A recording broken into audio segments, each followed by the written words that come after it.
In 1927, inside a crowded hall in South London, philosopher Bertrand Russell delivered a systematic secular takedown of religion. Russell championed humanism, the conviction that humanity must rely on evidence, reason, and compassion to navigate the world, rather than leaning on theological dogma. During that lecture, he focused on dismantling the classic philosophical arguments for God. He targeted the idea of a first cause creating the universe, the concept of intelligent design in nature, and the assumption of a divine moral law. Russell was speaking at a unique moment in history. He reached his conclusions decades before humanity confirmed the universe began 13.8 billion years ago, or understood the complex information stored in our own cells. Because science has filled the vacuum since 1927, modern Christian apologists have changed their tactics. They have moved past pure scripture to use astrophysics and biology to challenge Russell's original premises. Russell's primary defense against a creator was the idea that the universe could have simply existed forever.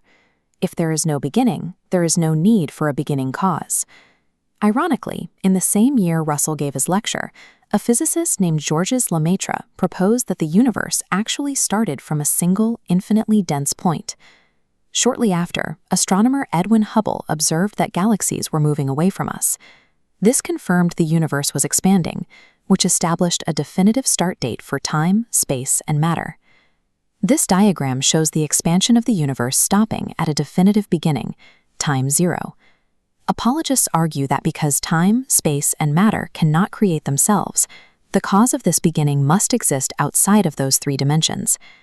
Stephen Hawking noted that the Big Bang is required by the dynamical laws that govern the universe.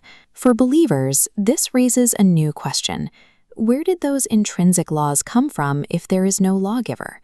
In this framework, God is no longer just an ancient story, but is presented as the causal anchor required by the mathematics of the cosmos.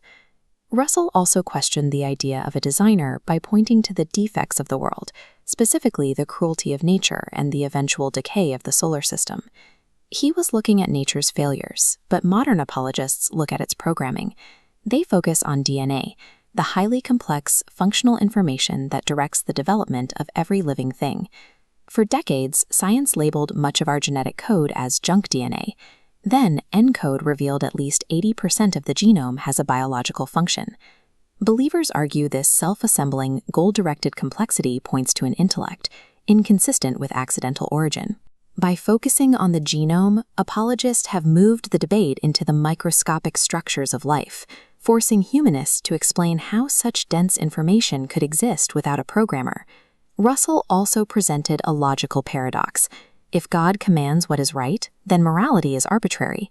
But if God follows a moral law that already exists, then God isn't the supreme power in the universe.